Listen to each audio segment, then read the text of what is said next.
अस्सलाम वालेकुम। आज हमारे पास नोकिया 105 TA1174 मॉडल आया है।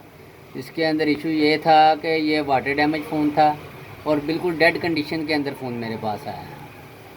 तो ये कैसे हमने रिपेयर किया, इसके लिए पहले बैटरी को रिमूव कर लेते हैं। ये फ़ोन मेरे पास आया था वाटर डैमेज, बिल्कुल डेड कंडीशन में आया था। समय पहले तो इसका मैंने पावर आईसी को रिबाल किया। ये पावर आईसी है, इसका पावर आईसी को रिबाल किया, फ़ोन हमारा जो है वो ऑन हो गया। उसके बाद जो है इसका डिस्प्ले भी नहीं आ रहा था और लाइटें भी नहीं आ रही थी। तो अभी मैं आपको दिखाता हूँ कि इसके डिस्प्ले के कौन से जो है पॉइंटों के अंदर वोल्टेज नहीं आ रहे थे।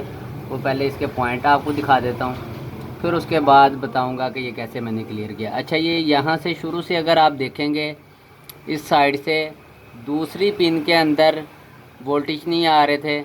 ये दूसरी पिन जो है लाइटों की है, दूसरी और तीसरी, ये 2 नंबर पिन और 3 नंबर पिन ये डिस्प्ले लाइट की है। उसके बाद जो डिस्प्ले के 2 पॉइंटों के अंदर वोल्टेज नहीं आ रहा था, वो इस साइड से दूसरा पॉइंट, इसके अंदर भी वोल्टेज नहीं आ रहे थे। और यहीं से 3 4 5 6 7, ये 7वां पॉइंट दोबारा देख लें आप कि यहाँ से 1 2 3 4 5 6 7, ये 7 नंबर पिन के अंदर वोल्टेज नहीं आ रहे थे। यहाँ से ये 2 नंबर पिन के अंदर वोल्टेज नहीं आ रहे थे डिस्प्ले लाइट की, और ये डिस्प्ले का ये 2 नंबर पिन के अंदर, इसके अंदर भी वोल्टेज नहीं आ रहे थे। तो ये 2 नंबर पिन का जो जंपर मैंने लिया है, इसके नीचे छोटे छोटे से बॉल बने हुए हैं, ये आप देख सकते हैं, आपको जंपर नज़र भी आ रहा होगा। ये बॉल को मैंने ब्लेड की मदद से पॉइंट निकाला, तो यहाँ से मैंने डायरेक्ट जंपर कर दिया। तो ये पॉइंट जो था वो हमारा क्लियर हो गया।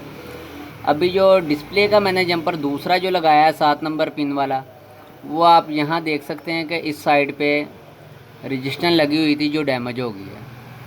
ठीक है, ब्लैक कलर की यहाँ पे जहाँ पे मैं ट्यूज़र लगा रहा हूँ रजिस्टर लगी हुई थी, डैमेज हो गई है। उसके साथ ही ये आप देख सकते हैं, ये रजिस्टर के साथ ही लाइनिंग भी आ रही है, ये भी इसी पॉइंट की है।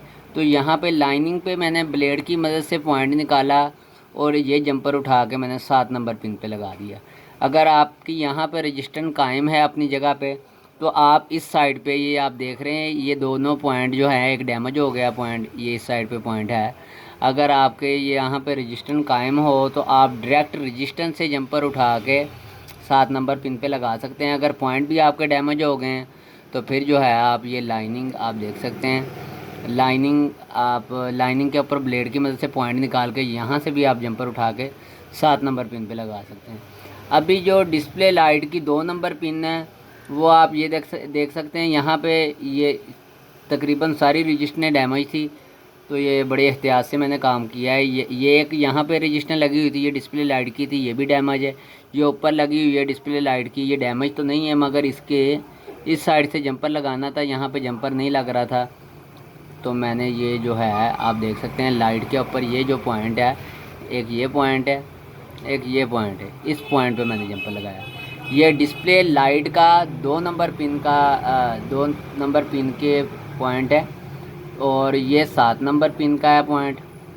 और जो डिस्प्ले 2 नंबर पिन का मैंने आपको बताया, वो मुझे नीचे बॉल के नीचे से ही वोल्टेज मिल गए थे, तो मैंने यहीं से जंपर कर दिया। तो अल्हम्दुलिल्लाह हमारा फ़ाल्ट तो क्लियर हो गया। अगर आपके मोबाइल में भी ऐसे कोई इशू आए तो आप मीटर की मदद से ट्रेस के फ़ाल्ट को क्लियर कर सकते हैं।